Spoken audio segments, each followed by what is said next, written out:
church is getting so big we have roadies now, like our stagehands. Okay, we're going to start with a bang this year. It's going to be a big year. I'm going to explain the whole Bible. We're going to do that today. The whole thing. The point. We're going to be, it's going to. We have 51 more weeks to get to the details, but we're going to do three steps, three sentences. The whole point, the whole meaning, the whole message of the Bible. This is going to clear a lot up, and if we have a good kind of, if this goes viral, then we're going to solve a lot of problems in the world right here today. Okay, so here it is, whole shebang. Number 1, you are beloved. Number 2, so love your neighbor, who is beloved also. Number 3, you are invited to cultivate a lifestyle that will be a vehicle for numbers 1 and 2. That's it. So you got positive psychology, morality, spirituality. You wrap them all together, and that is religion, at least how the Bible shows it. Maybe how Christianity shows it. Maybe how all good religion shows it. But we're going to dig, that's not the end. We're going to dig a little deeper. Maybe not all 52 weeks deep, but you are beloved. You aren't beloved by that guy over there or that woman, or there's some jerks back there who don't really like you. That's fine. They don't define you. But you are beloved at the heart of creation, loved by creation. That is a feature of creation itself, that you matter, that you are worthy, and that the world is conspiring to open possibilities for you. In this world, we call that love. You matter, you're worthy, and we are conspiring to open possibilities for you. Love. And that means, even for the things that don't feel, there's a lot of things in the world that do not feel loving, like grief, like sadness, like guilt, purposelessness, loneliness. For all of those very real emotions, even so, because you are beloved as a built-in feature of creation, liberation from all that stuff, that just follows you. That just as much built in. It's kind of a feature of the world that you are invited to be liberated from your junk. A religious way to say that is God loves you. And a big part of faith, part of the life of faith, is facing that junk, not to overcome it. That's fine. A lot of people will help you, the little cat hang on there, whatever the aphorisms are to get you to overcome junk. If you can face it from a deeper perspective that you are loved first, that God is on your side, before you even get into the junk, that you are not alone, that you mean something, that's powerful. That's a way to enter the fray of life. Jesus called that the kingdom of God is here always. Paul called that we are working out our salvation. Your therapist calls that waking up to your own worthiness. Richard Rohr, the quote on the front of your bulletin, calls that accepting your acceptance. I might call it the shape of existence is grace. But those three little words, the first point of the Bible, you are beloved. Because of that, you're called to love your neighbor. Number 2, they are part of creation, so they are beloved too, and you are part of creation, so you get to do the loving. And you get to do that up close. We call that compassion. And you get to do that from afar to help everyone be liberated from all the junk that holds them down. We often call that justice. Jesus called that combination, love your neighbor. Not all that complicated. Paul called that, we belong to each other. Your grandma called that, just be a good person. Okay? But what the Bible really adds when you wrap the whole Bible in is the because you are beloved, therefore love everyone. The because and the therefore is pretty important to get those in the right order. Okay, number 3. A lot of the Bible is about convincing your heart that you matter, and so do other people. And I can't imagine how the world would change if we could all convince our hearts and if we could all convince ourselves to do well in the world. I just can't imagine the pain that could be solved from believing that and from keeping the bullies and the jerks from being themselves. But here's the good news. When you start to accept that, even a little, you wonder, how do I express this and that? And that's the rest of the Bible. That's what it's doing. It is giving you plenty of examples of how to be holy and sacred, how to have holy and sacred ways of life so that love and liberation is possible. And maybe even more important than examples and stories, the Bible invites you into a game of how to think about living holy and living sacred in this world, in this time, in these lives, not 2,000, 3,000 years ago. So Jesus said things that were contextual in his place. He said things that were kind of hot-button issues that, we can twist them a little bit. He said things that are totally relevant now, like don't be anxious, okay? It doesn't mean just stop being anxious, which you might get anxious about if you really thought about how to do that. But it's an invitation that goes across all time. The Old Testament is just awash in these lists of rules on how to live holy lives. Some people still do those as much as they can. Some people see those as an inspiration for how to live holy now. A lot of what Paul wrote is advice on how to live in community that has conflict. I'm sure we never have conflict in this church or in your home. You never have conflict, but that's Paul's advice.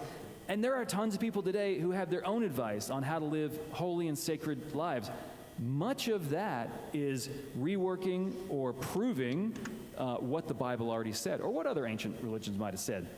But when we get to this root and foundation of our faith, the point, the end, the only reason that it's continued to be useful for countless people over countless times is because it works, because it changes lives, because people find ways to improve their heart and improve the world. They see here are better ways to live. Here's a better way to shape a world. And more so, here's a better way that we can think now about making this world better. And you can apply that in any context, any culture, any situation. So 1, 2, 3, you have a secret code. Share it wide, we'll solve all our problems, right? Okay, I have found that when I just summarize the whole Bible in one little package, some people are suspicious. In fact, I think the biggest theological controversies we've had in this church have not been about the signs that are ripped off the corner. You may have noticed that someone decided to, this is vandalism. They ripped our sign off the corner this week. There's been some controversy about the stances this church makes, whether it's on Palestine or homosexuality. The biggest controversy this church has had that's come to me, where people have had the guts to talk to me, is about number 1. Some people cannot accept that they are beloved. And they can't be in a church that preaches they are beloved. It's too constraining from the system that they've come from. So some of us have other quibbles. Some of you are suspicious. There's good ways of being suspicious. I want to make sure that our suspicion comes from a good place, so the good news is good news. So I assume a lot of people, we all grew up in all kinds of different churches all over the world. Some people feel like when I say those 3 lines, that sounds very different from the Bible they grew up with. Very different. I grew up Southern Baptist. You think that those 3 lines would have worked in a Southern Baptist church? Okay, so some of you, I'm going to give you the alternative that's going to sound really American, but pretty backwards from what I said. So tell me later if you recognize this. A, here are a bunch of rules, like a lot of rules. This is the Bible. Here's a bunch of rules. Okay. B, you're going to break those rules because you're a sinner, evil, gross sinner. And sin is there because, this talking snake convinced a rib woman to eat a magical fruit that doomed all of us forever. Yay, good news. Okay. But C, if you act good enough, then God will reward you. As long as, but part of that, I don't know how it exactly fits together, but part of that is God has to kill God's own son, who is also God, as punishment for you, so that God can forgive you. And by the way, good enough, at least when I grew up, good enough means the right church, the right beliefs, following the right rules, breaking the ones that don't really matter that much, which means the right sexuality, the right political party, and the right judgment against people who are out there doing those other things. Anyone grow up with that Bible? Yeah. It's hard to let go of. It's hard to flip that on its head. If you grew up that way, even a little, I'm sorry. I really am sorry that that's the story that you heard. So often, people in my role are the ones that promote that story. So even with good intentions and bad theology, they bring that story to you, and it hurts. So I'm sorry for all of them and for all the pain that that's caused. And this is your chance to flip the script. This year, we're going to try to find good news with a better story. To do that, we start with one. God's love is baked into creation. It's not original sin, it's original goodness. If you've heard original sin, that word wasn't invented for hundreds of years. If you turn on page 1 of your Bible, God made the world and said it was right. God made humankind and said we were very good.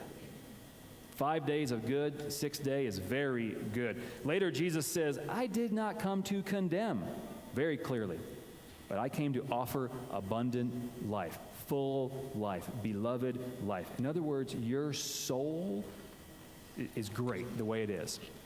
It's great. Your soul is meant for joy, for balance, for wonder. Now, you have done some dumb things. It says might in here, but I looked at one of you and I realized, yeah, you've all done some dumb things. You've done some dumb things. We get to experience the bad consequences of that, but the good news is you are beloved. You've done bad things. You aren't bad. You are good. So because of that, number 2, it is because of that, not in order that, because of that, because that's the nature of the world, because love is at the heartbeat of the world, we get to love our neighbor. We don't have to love our neighbor. This isn't a rule that if we don't do it, we get in trouble. And the teacher in the Bible sometimes, if he's preached wrong, sounds pretty mean, a lot worse than a ruler in your hand. You get to love your neighbor because that's how we're created, together, beloved community. Number 3, how do we do that? How do we do these things? There are a bunch of stories and lessons about God showing up in people's lives. And there's a bunch of stories and lessons in that Bible about how our brokenness just keeps showing up, just keeps bubbling up. It's like a fizzy drink. You can't hold the bubbles down. That brokenness comes up.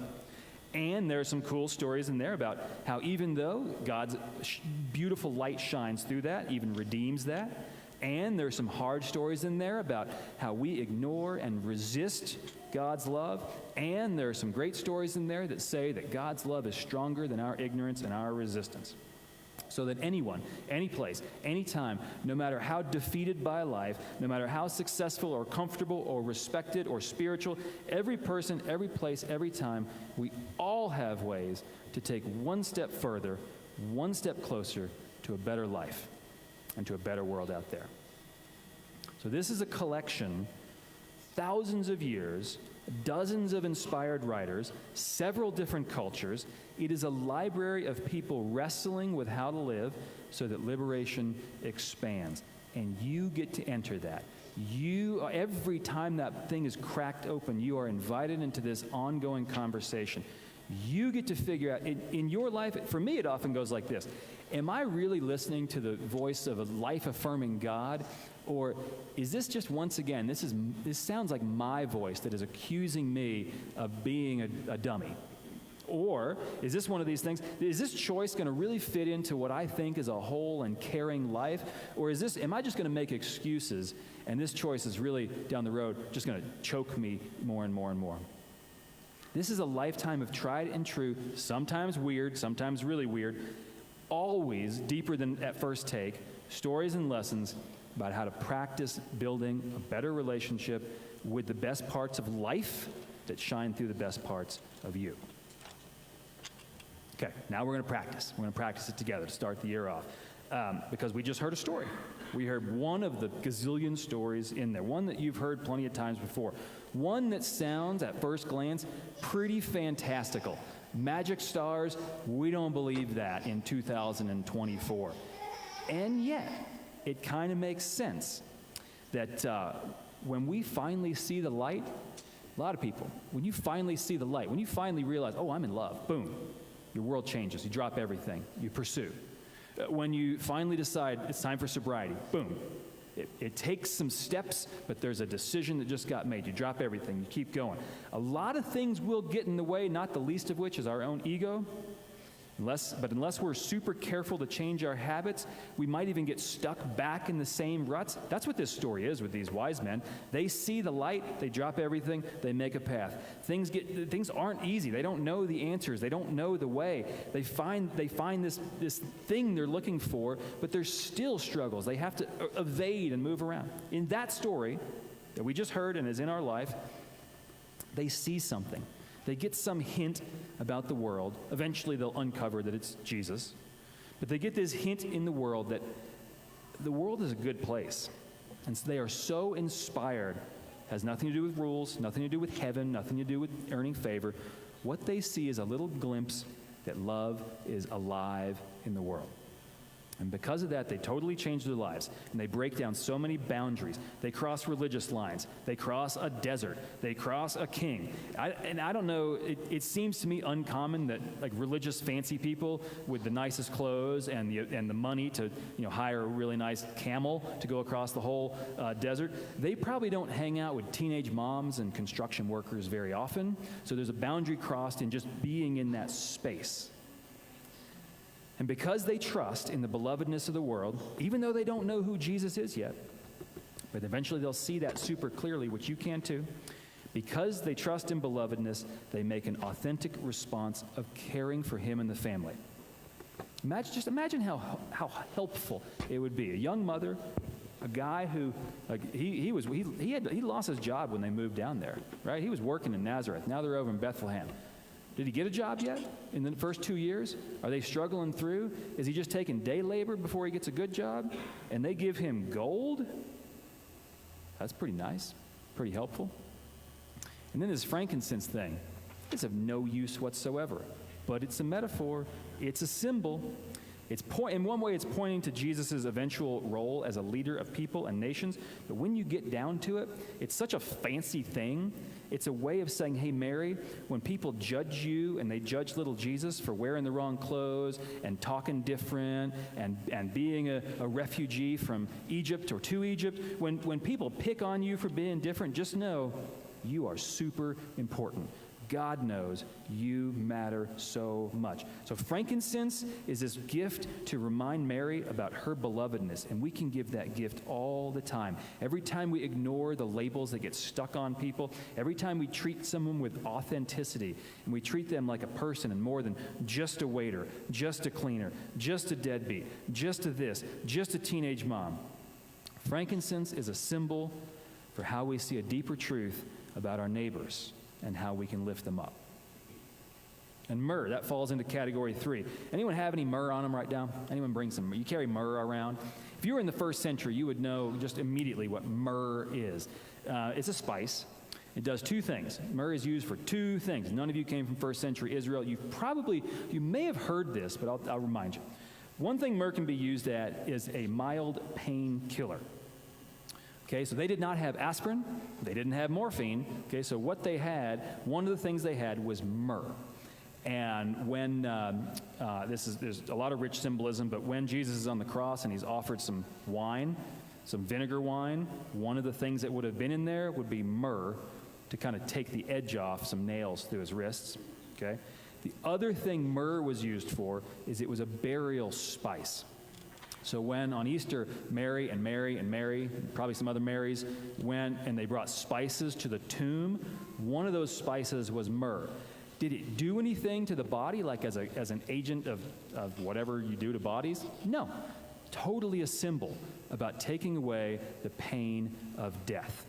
So myrrh is our way of saying, rest in peace. Take away the pain of death. Myrrh is our way of saying, I feel for you, okay? I feel for you, and I know you're hurting. So these wise men are giving Mary a message. And in one way, it's kind of morbid, because just to cut through the message, what they're saying, and I actually read a book while I was away. I read a book that has this author, her husband, when the baby was born, and can there be a more exciting time, a more joyful time? So she gives the birth. He grabs this wet, wriggling, purple, ugly baby, and he says, one day you are going to die, and we are going to live a beautiful life together from now till then. Okay? That's what myrrh is doing in this story. It's saying, Mary, one day we're all going to die, and you have a choice right now for how to live well together. That boy has a choice of how to live well together. So raise him up. Prepare him for a well-lived life. We had the same choice every day to prepare for a well-lived life. We can do that by attending to the Herods in our world and refusing to take part in their schemes, as did the wise men. We can live a well-lived life by taking on these sacred experiences and bringing them into our daily lives as they did. We can prepare for a well-lived life by making our mark on people in need and then trusting God to do more than our work in their hearts, as did the wise men. And we can prepare for a well-lived life by focusing on a star and letting it guide us. Now, as you come, there's two baskets up here. You see one on this table, one on that table. As you come up for communion today, in addition to the bread and the juice, you get these two piles of stars. Each one has a word on it. I'll just show you. It's just like this one says, story, reflect, endurance, awe, pursue. 10 or 12, 15 years ago, all in the Presbyterian church, now hundreds of churches do this ritual on the first Sunday of the year as a way of giving you a guiding light through the year, just to give you a rhythm. And if you want, you are welcome when you come to do communion. You can pick a star. You can look through, dig through if you want, and find the right one. Or I'd invite you just to grab one and let the Spirit and you figure out over the year how you need that guidance. You can pray on it. You can color it. You can put it in your glove box. You can put it on your bathroom mirror, whatever. But at some point, I hope that this star reminds you, you are beloved. We get to love other people. And here's a way how. Here's one way how. Now, in much the same way of being a guiding light, as Jesus spent his last evening with his best friends, one last lesson with his best friends. He told them, he showed them, he invited them to this idea that the bad things that happen in the world is not the end of the story. The good news, the central message of our faith, the vivid description of the end of the story is always a new beginning for God. And the way that he did that, he knew that these people sitting around that table, young boys who had no options, I mean, at best they were going to work for their dads their whole life, old women, probably widowed, who were struggling to find a place in that society. And he said, y'all have felt so broken in life. So my body is broken so that you know you're never alone. And he took the cup and he said, we have been sold a deal about the order ABC or 1, 2, 3. And I am here to say that God chooses you first before you can even choose God. He says, I pour my life out so that you know the new promise that is at hand. So every time you eat this bread and drink this cup, you know that God is on your side. In this church, the way we do communion is we come from the sides and we come to the, we'll have people standing here kind of praying for you, or you can come over here and just grab a bread and a juice. Deacons, you can go ahead and grab one to go over on that side. I don't even know who's serving communion today. Is it you?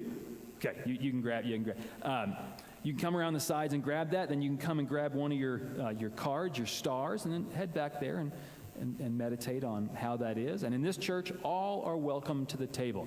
If you merely dream about finding the strength to hope for a better world, because you're in despair, you don't really even believe that the world can get better. You're just mad and disengaged. Okay, but if you can find the dream of hoping that you could one day get to the place where you believe that we might be able to do a little better, then you're invited to this table to be inspired.